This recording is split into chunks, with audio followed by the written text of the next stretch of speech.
Sejam bem-vindos ao 21º episódio do Visão de Jogo Podcast.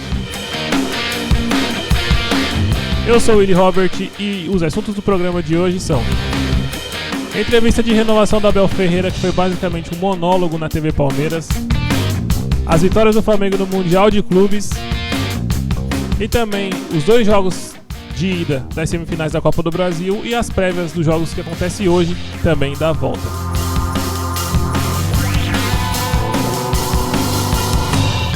Muito obrigado aos que se inscreveram na última semana, deixaram seu like, compartilharam com os palmeirenses.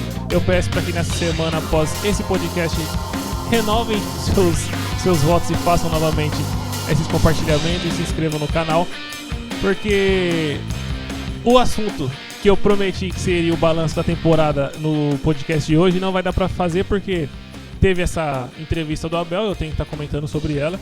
Teve muita coisa para ser comentada aqui. Vai ser basicamente todo o podcast em cima dessa coletiva dele, dessa entrevista. E também os jogos do Mundial e da Copa do Brasil, que eu não queria cobrir, mas não tem como, é inevitável. O futebol brasileiro tá vivendo só desses jogos nesse final de ano.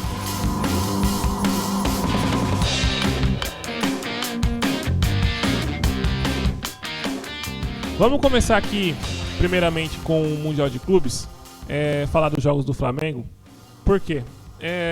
Eu quero deixar pro final, que já vai ser basicamente logo já, não vai demorar muito, para falar sobre o vídeo do Abel na TV Palmeiras, que é o assunto principal, então eu quero estar comentando já no final dele. Mundial de Clubes. O Flamengo venceu o Cruz Azul por 2-1. Sinceramente, foi uma partida muito tranquila pro Flamengo, assim, tendo em vista um comparativo com os jogos normalmente com os jogos que os brasileiros vão fazer, que antigamente era semifinais e desde o ano passado já começou com a partir das quartas de finais, né? Que são um ou dois jogos antes da final. Comparado com a tensão que havia nesses jogos, o Flamengo se saiu muito bem. Enfrentou um adversário mais complicado, inclusive mais complicado que o de ontem, que foi contra o Pirâmides. Conseguiu fazer os gols do Flamengo não foram de jogadas trabalhadas, de jogadas que é o que normalmente acontece aqui. Mas são vários fatores determinantes que vai te levar ao resultado dos jogos do Flamengo, desse Mundial. O Flamengo, pra mim, ele é melhor que o Cruz Azul, foi melhor, mas eu acho que a diferença não pareceu ser tamanha devido àquela questão da ansiedade da estreia, que é normal, isso aí todos os times vão ter. E eu acho que o principal motivo é a falta de conhecimento do adversário. É o que eu sempre falo a respeito dos times europeus. Quando os times brasileiros, sul-americanos vão enfrentar os europeus, existe uma falta de conhecimento do adversário. Ainda que você assista pela TV, você conhece os jogadores, sabe como aqueles jogadores jogam, jogar contra eles é totalmente diferente. E no caso ainda de você enfrentar um time mexicano, você não assiste campeonato mexicano, não conhece os jogadores, nunca jogou contra esses jogadores. Então, assim, a falta de conhecimento é dupla, né? A falta de conhecimento, além do campo, é também de conhecimento mesmo dos próprios jogadores. Então, fica mais... não é complicado em si, porque eu acho que os times brasileiros, principalmente o Flamengo, é muito melhor do que esse adversário. Mas são times que são preparados financeiramente, estão bem equilibrados, assim, são times que conseguem, os que chegam no Mundial, que são os melhores, né? O campeão da CONCACAF, chega bem no Mundial, consegue disputar. Tanto é que os resultados normalmente sempre são 1-0, 2-1, 3-1 no máximo. Então é sempre um jogo mais duro, mas eu acho que eu levo muito em conta a questão da falta de conhecimento. Talvez se você jogar 10 jogos seguidos, Flamengo e Cruz Azul talvez consiga vencer um. E a chance do Cruz Azul vencer é o primeiro. Porque depois que o adversário, depois que um time mais forte, como o Flamengo, te conhece, é muito mais difícil você vencer. É muito mais difícil. A chance deles era essa. Não conseguiram vencer, o Flamengo foi melhor, venceu por 2-1, pegou o Pirâmides ontem, e o Flamengo fez um jogo tranquilo, na minha opinião. Assim, eu acho que o Flamengo administrou muito bem para poder chegar inteiro na partida contra o PSG. Porque o Felipe Luiz sabe, obviamente, ele é o que mais sabe, que a partida contra o PSG vai exigir muita intensidade dos jogadores. E tem que levar em consideração que o Flamengo está em final de temporada, tá leve porque foi campeão dos dois títulos, assim, tá totalmente leve, e isso mentalmente fundamental para você jogar uma final dessa, que é um jogo único, onde você não tem total responsabilidade, ainda que você tenha muita esperança de ser campeão. Mas a intensidade que se leva numa partida contra um time de nível no europeu, que é o top 1 Europa, sei lá, você vai colocar 5, 6 clubes de nível mesmo que jogam um futebol de alta intensidade na Europa. O PSG é um deles nessa temporada passada e essa. A gente viu como que foi na Copa do Mundo. É muita dificuldade de você enfrentar nessas condições. Porém, o Flamengo é um time muito preparado e, como eu falei, administrou muito bem essa partida contra o Pirâmides. Da mesma maneira contra o Cruz Azul. A diferença técnica não pareceu ser tão grande quanto é. E contra o Pirâmides é ainda maior. Foi 2-0, beleza.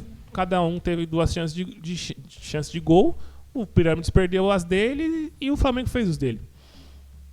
É um time melhor. É um time que o Flamengo coloca dinheiro justamente para nessas decisões, né? Um jogo que você não tiver num nível muito superior, com muitas chances de gol, as pequenas chances que você tiver, você vai lá e faz. Eu acho que, fazendo um prognóstico da final, Flamengo e PSG, se o Flamengo ganhar, na minha opinião, eu acho que infelizmente não é muito difícil, vai ser um tapa na cara do Abel Ferreira, que chora o ano inteiro devido ao calendário, devido à arbitragem. É um choro anual dele. Vai ser um tapa na cara dele, consequentemente da Leila, do Anderson Barros, todo o planejamento da diretoria do Palmeiras. Porque o Flamengo já vai pra... Eu não lembro agora se é 76 ou 80 jogos, algo do tipo. São quase 80 jogos ou 80 jogos. Assim, é muito jogo. Se você for dividir pelas semanas, o Flamengo não tem 2 dias de descanso 2 dias e meio de descanso por jogo. O Palmeiras, idem, porque jogou a Copa do Mundo de clubes, então assim, só não vai jogar o Mundial, a diferença dos jogos, né? Os 2 foram eliminados nas oitavas da Copa do Brasil, então a diferença que vai fazer é no Mundial. Os 2 que fossem aí estariam mortos fisicamente. Só que olha a diferença que o Flamengo trata essa competição, a diferença que como o Flamengo se impõe na competição. E não é porque o Flamengo é maior, porque o Flamengo é muito melhor. Não. O Flamengo é melhor que o Palmeiras? Mas a diferença não é gigante como se trata na mídia. A diferença técnica, a diferença tática, sim, é muito grande. Agora, a diferença técnica não é. E a diferença do Flamengo maior para o Palmeiras é como o Flamengo consegue se impor como o time do jogo, como o melhor time da parada. E no Mundial está sendo assim. Vai ser muito legal de ver esse embate contra o PSG, porque o PSG aparentemente vai vir desfalcado. Não sei, parece que o Marquinhos não vai jogar. Não sei se é o Duê ou se é sei lá quem. Parece que não vai jogar. Não sei como que vai ser. Promete ser uma puta de uma partida. Mas eu acho que o Flamengo, diferente do que foi com o Jorge Jesus em 2019 contra o Liverpool, não vai ir de peito aberto. Eu acho que o Flamengo contra o Liverpool foi de peito aberto. E foi um jogo pau a pau. Ainda que não tenha grandes chances criadas. E já essa partida agora contra o PSG, devido ao jogo contra o Bayern de Munique, eu acho que o Flamengo vai se portar de uma maneira mais cautelosa. Talvez vá rifar mais a bola, não vai tentar sair jogando tantas vezes próximo à área, porque o PSG, como o Bayern de Munique, faz pressão lá em cima e os caras colocam o defensor à frente da meia-lua. O time inteiro, na meia-lua não, à frente do meio-campo. É o time inteiro no campo de ataque para fazer uma marcação-pressão. O risco de você perder a bola ali é muito grande, porque o Flamengo, como o Palmeiras, como qualquer outro time, não está acostumado a sair sob pressão. Porque lá todos os times, principalmente os grandes, mais grandes e médios, fazem pressão contra esses times lá em cima. Então eles estão acostumados a sair da pressão e fazer pressão também. Aqui não. Aqui os times daqui que fazem pressão estão acostumados a fazer apenas, não a tomar, a sair dela. Sair dessa pressão contra o PSG, contra um Bayern de Munique, é muito arriscado. E o Flamengo tomou do Bayern de Munique justamente por causa disso. Tentou sair jogando. Coragem, peito aberto, não está de todo errado. Mas estrategicamente acabou se tornando errado devido a falhas individuais, que é normal acontecer também, porque se ninguém falhar vai ser 0-0 o jogo. Então eu acho que o Flamengo vai se portar um pouco mais cautelosamente nessa partida. Eu sinceramente... Cara, é que eu não aposto, mas se eu apostasse pra ganhar o dinheiro, porque provavelmente a odd do Flamengo vai estar pagando mais, dá pra apostar no Flamengo. Porque o Flamengo, eu consegui notar isso. O principal fator foi que eles administraram, principalmente a partida contra o Pirâmides, para poder chegar inteiro contra o PSG. Porque eles sabiam que eram melhores e iriam vencer. Isso que é da hora, porque os caras têm essa autoconfiança, que às vezes se confunde com soberba, e muitas vezes é soberba, mas dentro de campo é muito importante. Se portar como um time melhor, como um time maior no confronto. E foi o que o Flamengo fez e conseguiu. Tá de parabéns, tá na final. E agora a responsabilidade em si não tem nenhuma. Só não pode tomar uma goleada, mas de modo geral... sinceramente, 60-40. 60% de chance. 60% PSG, 40% Flamengo. E eu tô com medo de o Flamengo ser campeão, sinceramente. Porque se o Flamengo for campeão, quem é que vai conseguir chegar lá agora e bater de novo campeão? Vai ser muito mais difícil. Porque como foi o Corinthians em 2012, se vangloria disso há mais de 10 anos... O Flamengo vai ser a mesma coisa, sinceramente. Ou não, né? Ou quem sabe o ano que vem chegue outro e consiga ganhar também. Mas até porque os times estão conseguindo se qualificar cada vez mais e cada vez mais eles estão chegando com mais chance de ser campeão, né? Vamos falar agora da Copa do Brasil. Falar aqui primeiramente de Cruzeiro e Corinthians. O que o Cruzeiro conseguiu decepcionar todo mundo, né? Todo mundo, exceto os atleticanos, claro, que torciam pro Corinthians. O Cruzeiro fez 3-0 no Campeonato Brasileiro contra o Corinthians de uma maneira absurda, amassou o Corinthians no Mineirão. Obviamente o jogo não seria igual, porque mata-mata, totalmente diferente. O Corinthians não estava querendo o Campeonato Brasileiro, mas sim a Copa do Brasil. Como que eu enxerguei esse jogo? O Corinthians anulou o Cruzeiro, como eu falei do Flamengo, se colocando como maior no confronto. O Corinthians conseguiu chegar no Mineirão, principalmente até os 10, 15 minutos ali, que fez uma pressão, uma abafa, conseguiu pressionar o Cruzeiro, tendo chance de fazer gol e anulando o Cruzeiro. O Cruzeiro não conseguia passar no meio de campo, quando passava, rapidamente tinha a bola tomada pelo Corinthians. E o Corinthians conseguiu se pôr como maior no confronto, e depois que fez o gol também, com o Depay, o Cruzeiro não conseguiu fazer nada. Uma chancezinha, outra aqui perdida, porque o Corinthians começou a dar mais a posse para o Cruzeiro, mas mesmo assim o Corinthians estava com o jogo controlado. E estrategicamente o Dorival foi muito bem na partida, conseguiu neutralizar totalmente o jogo do Cruzeiro, e o jogo do Cruzeiro é muito parecido com o do Palmeiras. Não esse Palmeiras bagunçado do Abel, que não sabe o que fazer, mas com o Palmeiras de 2022. Faz bastante triangulação, mas chega na área para cruzar. Triangulação, chega na área para cruzar. Infiltração pelo meio depende demais do Matheus Pereira e do Caio Jorge. Se os dois estiverem mal, ou se os dois nem estavam mal, mas foram anulados defensivamente, a marcação estava muito em cima dos dois, o Cruzeiro não consegue jogar. Não consegue jogar como não jogou. E eu acho que pro Cruzeiro virar agora em Itaquera, vai ter que mudar. Porque pro Corinthians ficou cômodo. O que o Cruzeiro for fazer, o Corinthians só replica.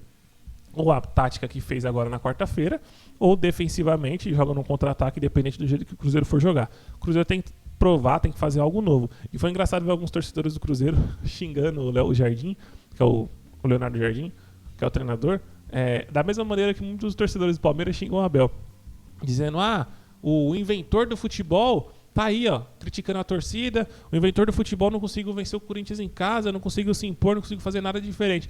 Como muitas vezes a gente critica o Abel aqui, sobre isso, que o Abel, na cabeça dele, ele inventou o futebol brasileiro, ele quer dar palpite no que é a torcida. Pra quem não sabe, o Leonardo Jardim falou que faltou apoio da torcida do Cruzeiro no CT. Enquanto aqui no Palmeiras os caras não querem ninguém, nem na porta do CT, lá ele tava pedindo. É umas coisas que você não consegue entender, né? Mas é porque ele tá no primeiro ano. Daqui 5 anos que ele tiver no Cruzeiro, ele já não vai estar querendo mais também.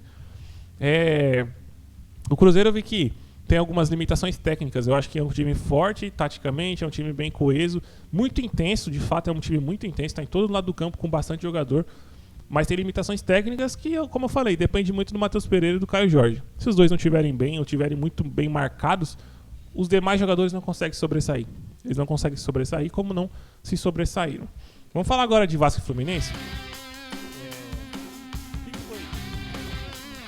O que foi esse Vasco e Fluminense?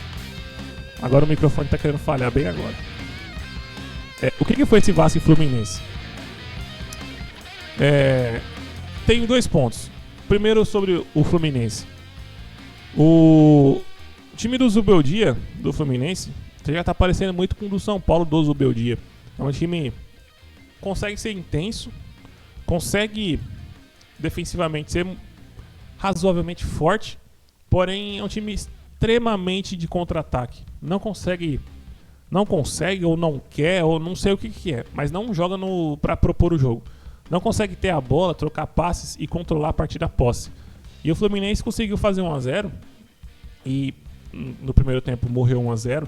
Aparentemente o jogo estaria controlado. O Fluminense vai jogar no contra-ataque agora, vai fazer 2-3, vai matar o Vasco. O time do Diniz vai vir pra cima e tal. Só que aí que tá. Você jogar no contra-ataque, ok. Agora você dá a bola pro seu adversário e se negar a contra-atacá-lo, você dá moral pro seu adversário, você dá a certeza que você não vai contra-atacar ele, então ele vai se expor ainda mais. Ele vai te atacar com mais jogadores, com mais tranquilidade, porque sabe que ele não vai sofrer contra-ataque do seu time. E foi o que o Fluminense deu pro Vasco. E o Vasco passou até a bola no campo de ataque, trocando passes ali, chegando e tal, mas com estilo diferente do que é o normal do Diniz. Normalmente você vê os times do Diniz, os times que estão bem, com o Diniz criando chance, cria chance a partir de jogadas por dentro, troca de passe, mas por dentro, chegando próximo da área. E foi o contrário, ele chegou trocando passe, mas era linha de fundo e cruzamento. Troca de passe, linha de fundo e cruzamento. Ou batida de fora com o Coutinho, chegando ali próximo da área. E mesmo assim conseguiu virar. Basicamente no abafa.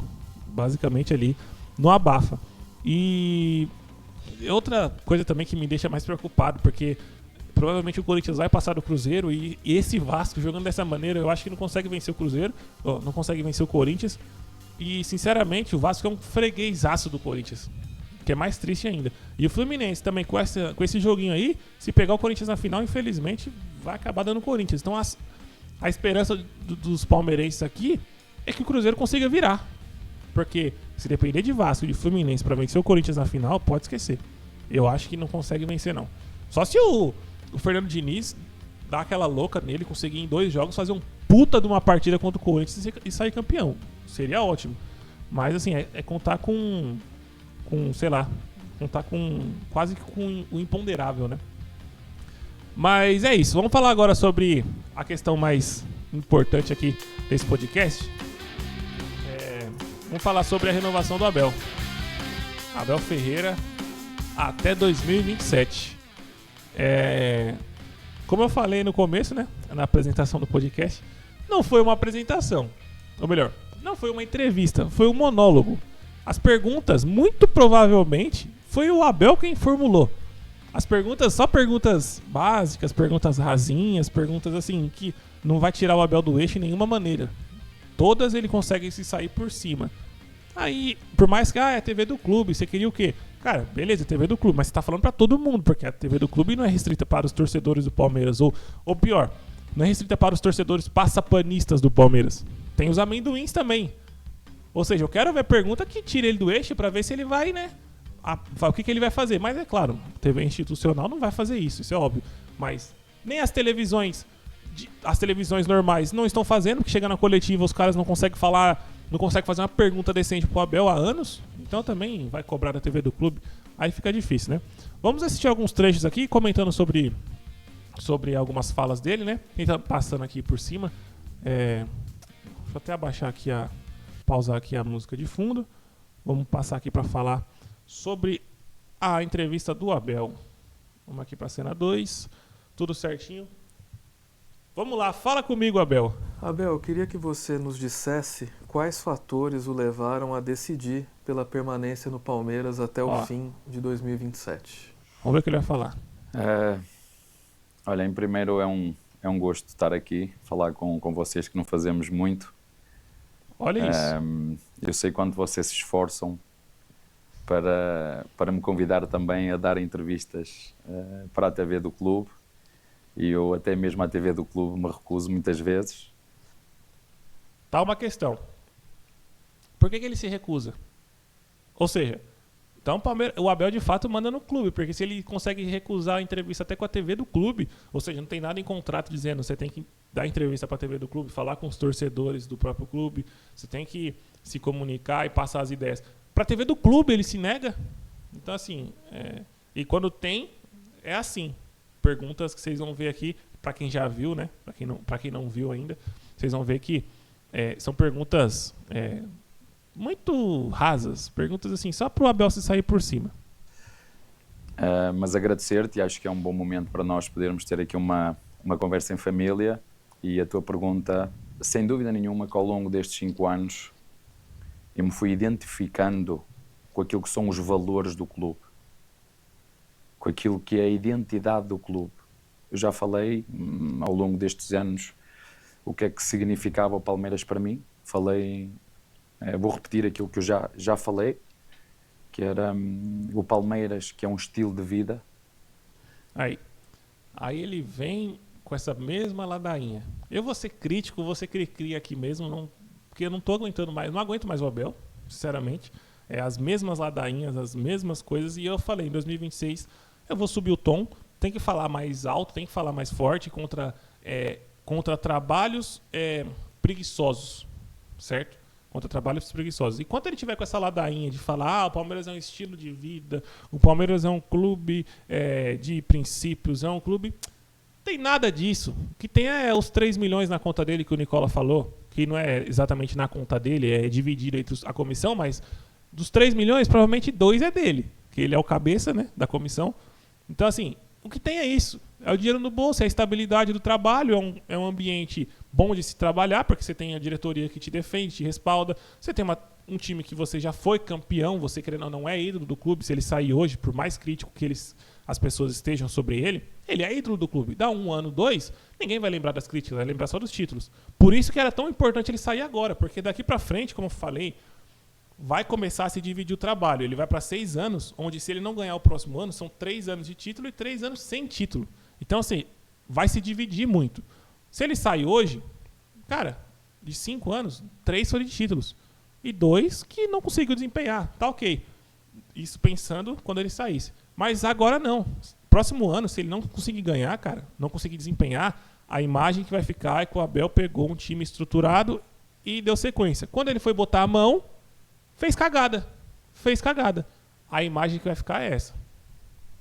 É uma forma de viver e de estar. E isso é algo que eu me identifico. O Palmeiras é um clube com princípios e valores. Foi um clube perseguido e muitas vezes maltratado e soube sempre resistir a tudo isso com união e com princípios. Mas também por 2 grandes razões. Como vocês sabem, ao longo do ano eu fui falando com a Presidente, e a Presidente várias vezes falou, a nossa Presidente manifestando-se. Eu pulei aqui a parte, vou estar dando umas puladas porque são 46 minutos, não dá para ficar também 2 horas reagindo aqui. Essa parte é importante, quando ele fala da Leila, prestem bem atenção. Deste período, a nossa Presidente manifestando sempre o interesse que eu continuasse, porque queria seguir o projeto, queria continuidade, queria estabilidade, queria consistência naquilo que tem a ver com o que ela quer também para o Palmeiras. Ou seja, ainda tem uma parte principal que ele fala sobre após a partida contra o Corinthians, né?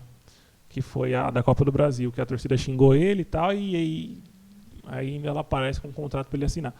Mas, cara, você vê como que é? Antigamente se tinha uma visão totalmente o contrário, né? Que era os presidentes dos clubes, se você... Até hoje, na verdade, né? No Palmeiras está diferente, mas eu falando do Palmeiras especificamente, então. Perdia 2, 3 jogos, começava a balançar no cargo. O Abel tem uma estabilidade, assim, completamente fora do normal, que você não tá vendo hoje nem na Europa. Nem na Europa você vê isso mais. E ele tem isso no Palmeiras. Por que será que ele não quer sair? Você acha que ele vai ter uma estabilidade dessa? Qualquer outro clube que ele for, na Europa, em qualquer outro clube, obviamente que não. Obviamente ele não terá. Por isso, é o principal motivo que ele quer ficar. Essa estabilidade, inclusive, essa estabilidade mostra o quão fraco taticamente ele consegue ser. Porque com toda essa tranquilidade de fazer um trabalho que não exija resultado imediato, ele não consegue fazer um time minimamente pronto para que se desenhe estruturalmente, falando de baixo para cima, de pensar que um time que vá crescendo com o decorrer da temporada. Ele não consegue fazer nem isso. Com toda essa estabilidade. Imagina se estivesse na pressão de, não, tem que ganhar o próximo jogo, tem que ganhar daqui 2, 3 jogos, não pode ficar 2, 3 jogos sem ganhar. Aí que o trabalho seria mais porco ainda, né?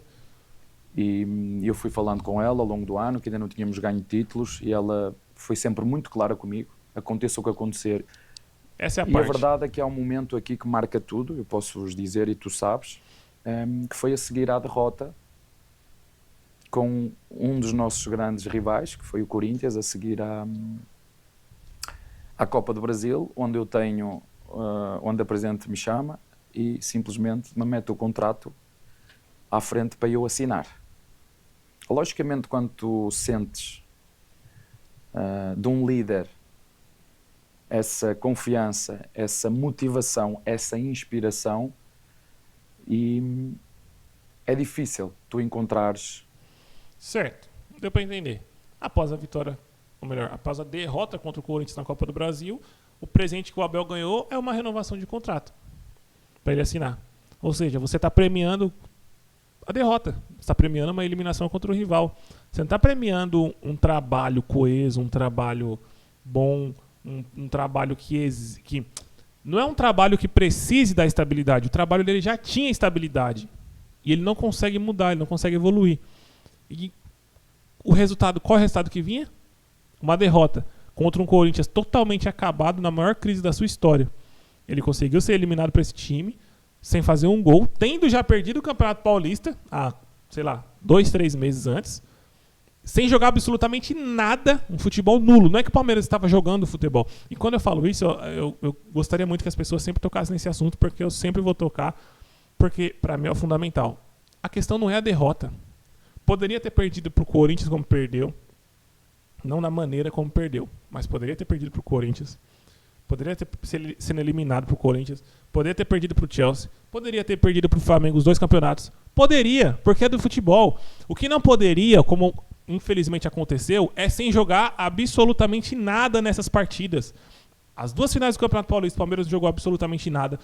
As 2 oitavas de final contra o Corinthians, o Palmeiras não jogou absolutamente nada. O Aníbal foi expulso. O Palmeiras não estava jogando nada no primeiro jogo e no segundo jogo não iria conseguir jogar absolutamente nada. Os 5, 10 minutos até o Aníbal foi expulso, o Palmeiras não ameaçou nenhuma pressão em cima do Corinthians. É só você ver, tem muita gente que coloca o jogo completo no YouTube. Até a expulsão do Aníbal, vê lá a pressão que o Palmeiras estava fazendo. O jogo contra o Chelsea. Ser eliminado contra o Chelsea, tá bom, óbvio, pode acontecer mesmo, ninguém, né? Obrigação não era ser campeão. Agora, fazer o jogo ridículo que o Palmeiras fez, e taticamente o Abel errando, colocando o Mikael e Vanderlan do mesmo lado. Já que ele é retranqueiro, retranca o time contra o Chelsea logo. Mas não, deixa o time exposto.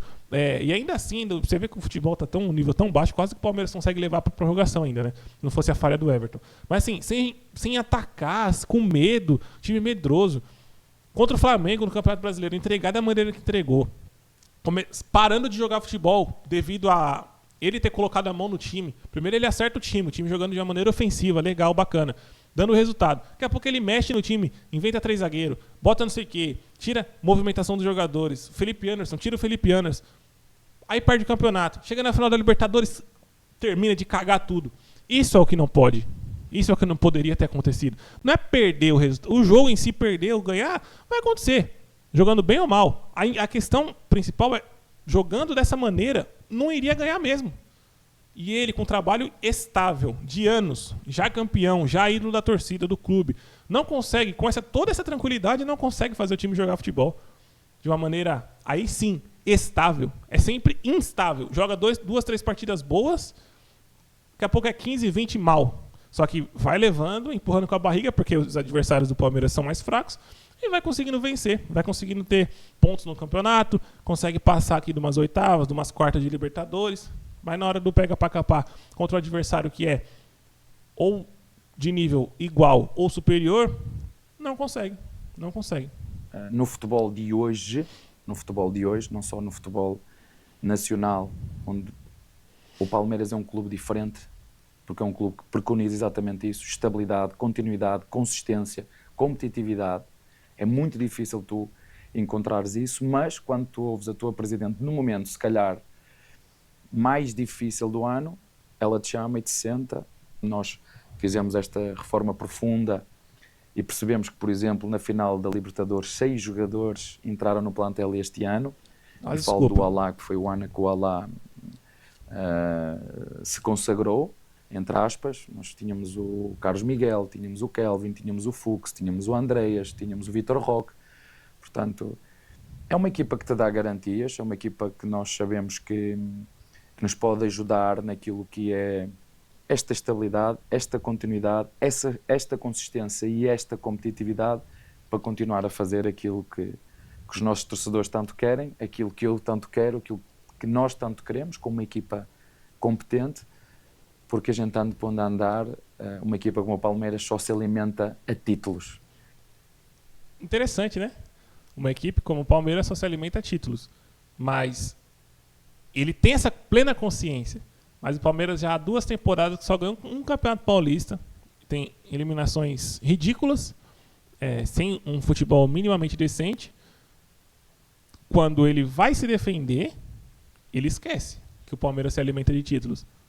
Aí o Palmeiras se alimenta da estabilidade, se alimenta dos seus valores, se alimenta dos seus princípios, se alimenta da competitividade. O Palmeiras está competindo, né? Agora, quando ele vai fazer o monólogo, que aí ele pode pegar todas as palavras, raciocinar por uma semana o que ele vai falar, para deixar uma frase bem coesa, aí ele mexe com o ego do torcedor, mexe com o íntimo do torcedor, claro, o passapanista, que é o idólatra que ama o Abel. Aí ele consegue mexer nas palavras, no sentimento do torcedor para falar, não, mas o Palmeiras se alimenta de títulos. Ou seja, o que ele quer querendo dizer com isso? Com esse elenco aqui, como ele citou os jogadores, ano que vem, nos outros anos, todos os próximos anos, o Palmeiras vai estar brigando por títulos, vai conquistar títulos comigo no comando. Porque esses jogadores me dão essa estabilidade, me dão essa chance de competitividade. É o que o Fernando do Instaverde fala das 48 leis do poder que ele leu e ficou maluco com isso. E como eu também já disse algumas vezes, que eu era um de vós, era um dos palmeirenses, porque tal como os palmeirenses também tenho o coração muito perto da boca. Sou capaz de odiar e de amar ao mesmo tempo. Não sou perfeito. Tenho os meus erros, que eu falo muito de cabeça fria e coração quente, mas eu tenho muitas vezes mais coração do que cabeça e às vezes falo disso, o que devo e o que não devo. Certo, mas quando você vai numa coletiva pós-jogo, você tem a total capacidade de entendimento já de cabeça mais fria, falar que o Piquerez deveria sim ter sido expulso, que o Alan deveria ter sido sim expulso. Não ficar negando algo que a imagem já te dá, que o mundo inteiro já está falando. Que óbvio que foi. O Piquerez foi na partida contra o Atlético Mineiro e o Alan, obviamente, contra o São Paulo. Qual a dificuldade de falar que só falar? Não, a arbitragem de fato errou a nosso favor. Ninguém no futebol brasileiro tem coragem de falar quando erra-se a favor. Sempre contra. E o Abel, que tinha a chance de sair por cima naquela partida contra o São Paulo, cara, ele cagou ao falar que a imagem que eu tinha, eu não vi replay, mas dentro de campo deu pra, me pareceu que foi um lance que ele não tinha disputa de bola, a bola já havia passado. Cara, isso não tem nada a ver com a regra do futebol, isso é óbvio, foi pênalti. Aí agora contra o Piquerez, para acabar a temporada de vez contra o Atlético Mineiro, na jogada do Piquerez, que ele foi com a sola no joelho, não foi por querer, não foi por querer. Independente se foi por querer ou não é porque o Pulgar não foi expulso na final da Libertadores que o Piquerez não tinha que ser expulso. Aí que tá, esses caras não lutam pela justiça, por valores de fato, eles não têm valores, o valor dele é o dinheiro, esse é o valor real que esses caras têm. O que der mais dinheiro, eles vão falar, eles vão fazer. É isso que de fato é o valor real desses caras. Mas acho que tem a ver muito com isto, com a identificação dos valores e dos princípios do Palmeiras, que é esta estabilidade, esta continuidade que tu vês em clubes que ganham e que perdem, como o Atlético de Madrid, um clube que se identifica com o seu treinador, o Simeone, que já está, eu acho que os anos que eu tenho de treinador é os anos que ele tem de Atlético de Madrid, ganha uns, perdeu outros. Cara, e o Abel é a cara do Atlético de Madrid. Eu tenho quase certeza que o dia que o Abel saiu do Palmeiras, se ele sair por cima ainda, for campeão mais vezes ainda, tomara que seja, ele ainda vai para o Atlético de Madrid, substituir o Simeone. O perfil é exatamente o mesmo. O Simeone lá se contenta muito em ser o terceiro da Espanha. Tá, não dá para bater Real e Atlético de Madrid, Real e Barça, de fato. Não vai passar. Mas assim, se contenta com isso, tem a própria obrigação da competitividade em ficar em terceiro, no mínimo. Mas assim, É isso, chega na Champions. Se der sorte de pegar uns adversários iguais ou mais fracos, vai passando. Se pegar o mais forte, tá bom. É um time lá na retranca, né? Se recusa a jogar futebol, como já aconteceu várias vezes do Atlético de Madrid. O único Atlético de Madrid que jogava futebol mesmo, que foi o campeão, inclusive, da La Liga, foi em 2014, que merecia ter ganhado a Champions League, mas acabou tomando a virada o empate no final e depois a virada do Real Madrid. 2016 chegou na final da Champions League, mas era um time totalmente retrancado já, e de lá pra cá nunca mais conseguiu chegar. Nunca mais chegou, né? Na final da Champions nunca mais chegou. E eu acho que título de La Liga ganhou só mais um. Foi quando o Suárez estava lá. Assim, cara, é igual. É o perfil. Simeone e Abel Ferreira são idênticos. Taticamente, postura em campo, são iguais. São idênticos. O Manchester City, por exemplo, com o próprio Guardiola, que já está há 7 ou 8 anos. O Arteta no Arsenal, que andam a ter... Só tem uma questão. Comparar o Atlético de Madrid com o Palmeiras. Esqueci de citar esse ponto. É impossível comparar. O Palmeiras Palmeiras e Flamengo é como se fosse o Real e o Barça. E talvez o Atlético de Madrid hoje, especificamente, seja o Cruzeiro, mas um terceiro clube... cada ano que passa é um clube diferente. Já foi o Botafogo, já foi o próprio Corinthians, entendeu? Mas assim, o que pega é o seguinte... Ele quer colocar isso para tirar a responsabilidade tanto de vitórias quanto de desempenho. Porque jogando esse futebol pobre, o Palmeiras consegue chegar, como vem chegando. A questão é que ganhar é diferente quando você tem um adversário que é igual ou superior a você jogando futebol, como o Flamengo jogou essa temporada. Para você ganhar, você não consegue ganhar. Você não vai ganhar, como o Palmeiras não ganhou.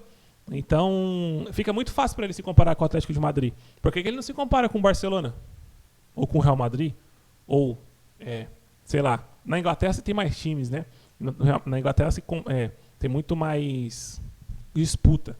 Mas digamos que seja City e Liverpool, que nos últimos anos vem sendo assim. O Arsenal ainda vem brigando aqui ou ali, mas o que mais pega é City e Liverpool. Por que ele não se compara?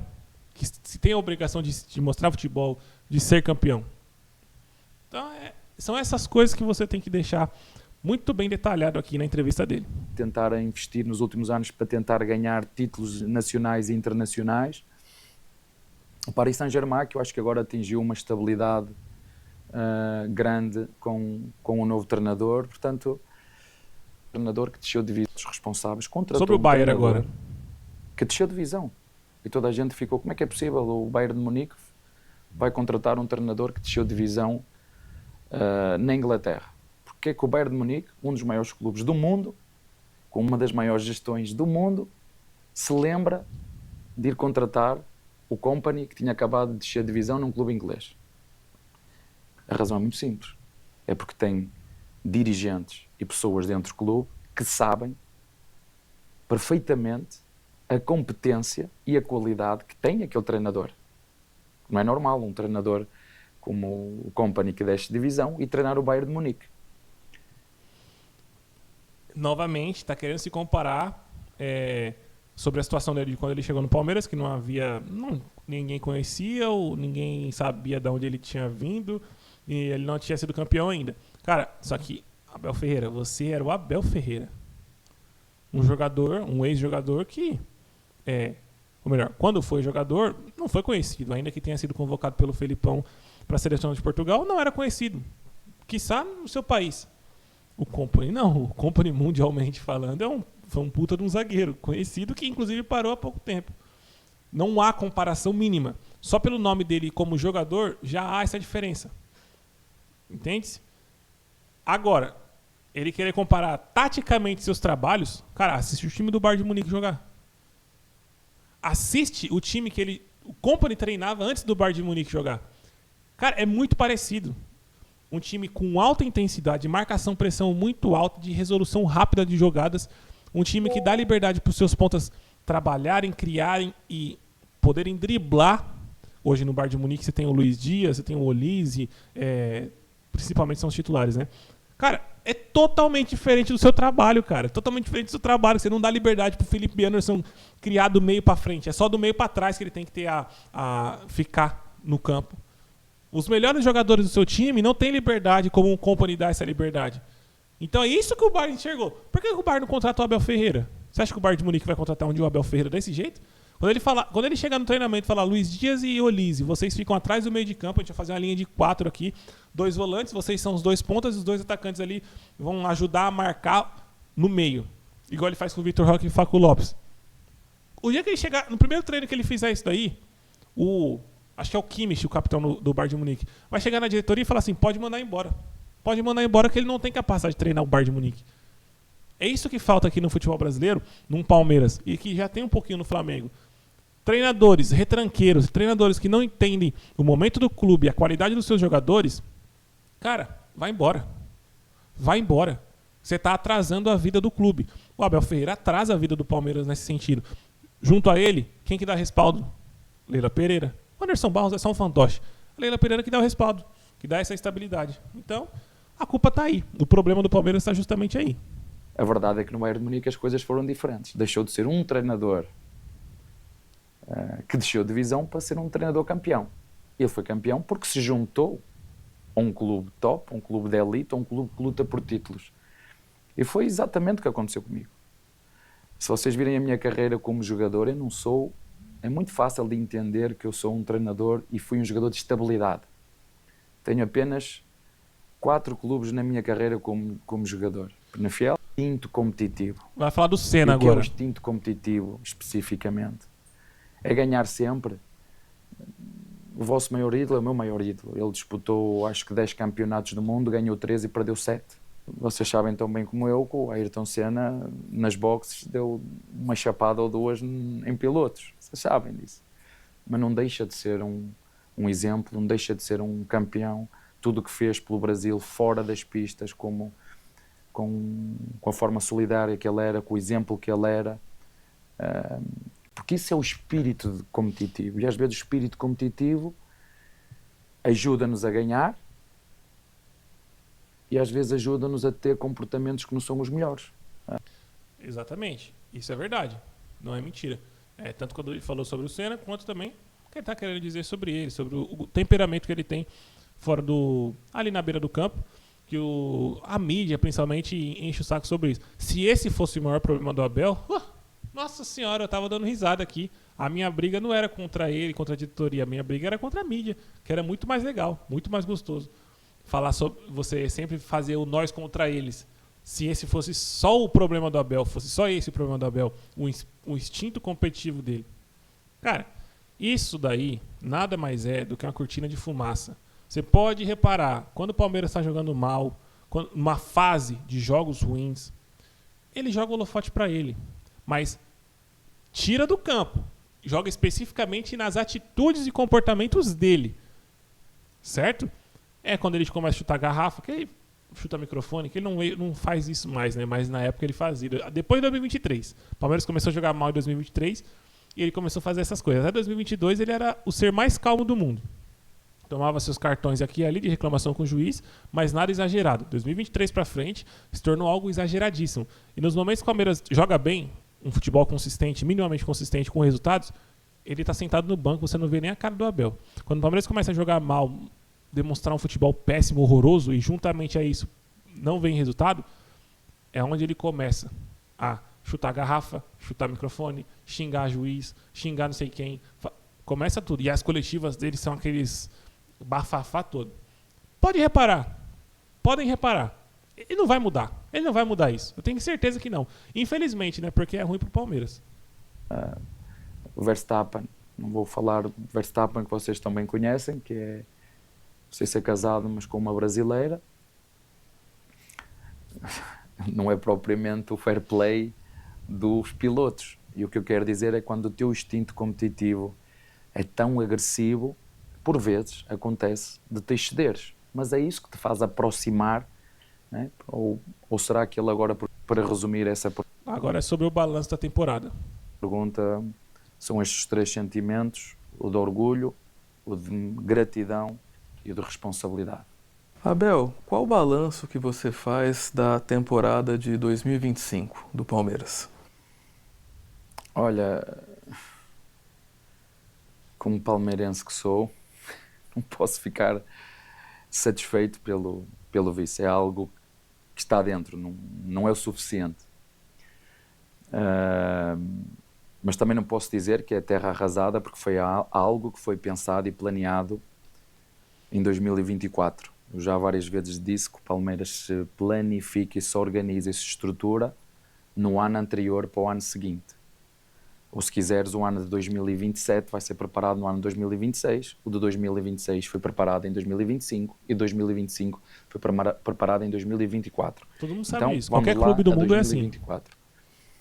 Quando nós estamos em 2024, eu, a Leila e o Barros, que é a nossa função, cada um na sua função, mas este trio que se reúne e que define aquilo que são as diretrizes do clube, não só nos objetivos, mas naquilo que nós queremos para corresponder às expectativas e à grandeza de um clube tão gigante como é o Palmeiras.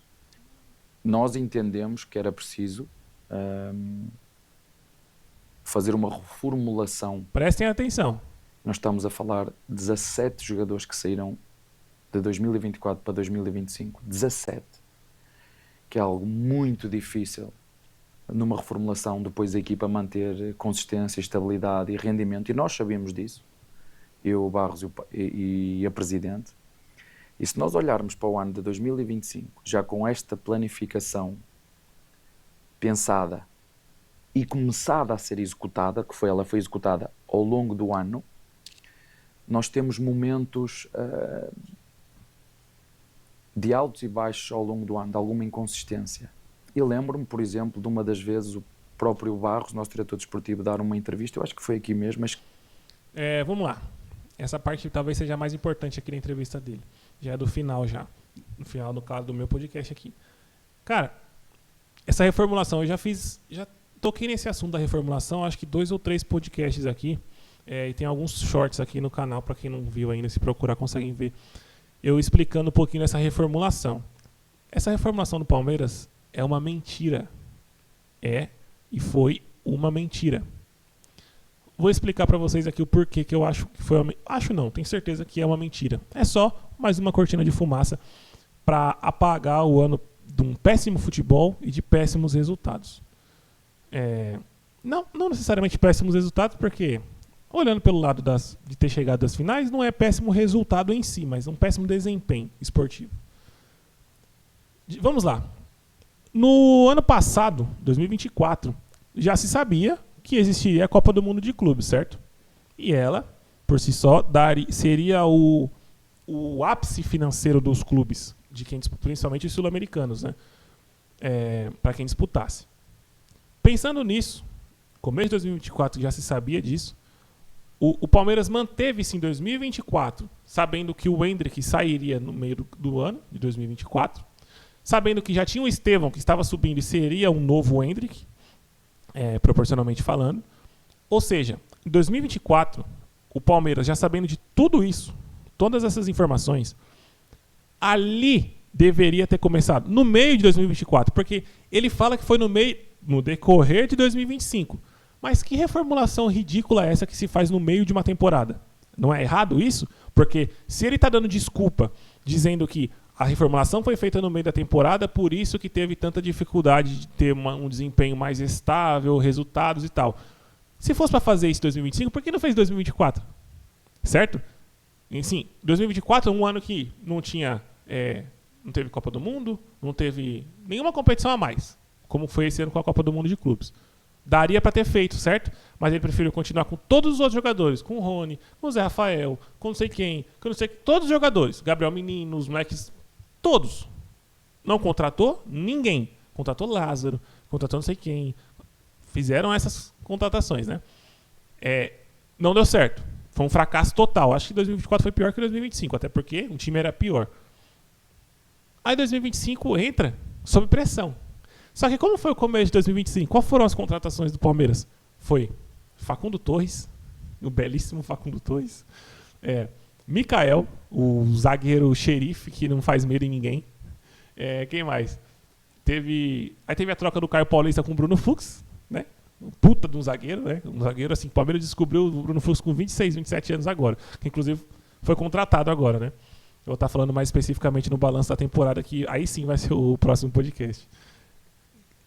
Olha a reformulação do Palmeiras que foi acontecendo. Se fosse uma reformulação pensada, como ele falou, que se planeja a temporada de 2024 para 2025, Palmeiras teria feito tudo isso no começo da temporada. Tudo isso no começo da temporada o Palmeiras teria feito.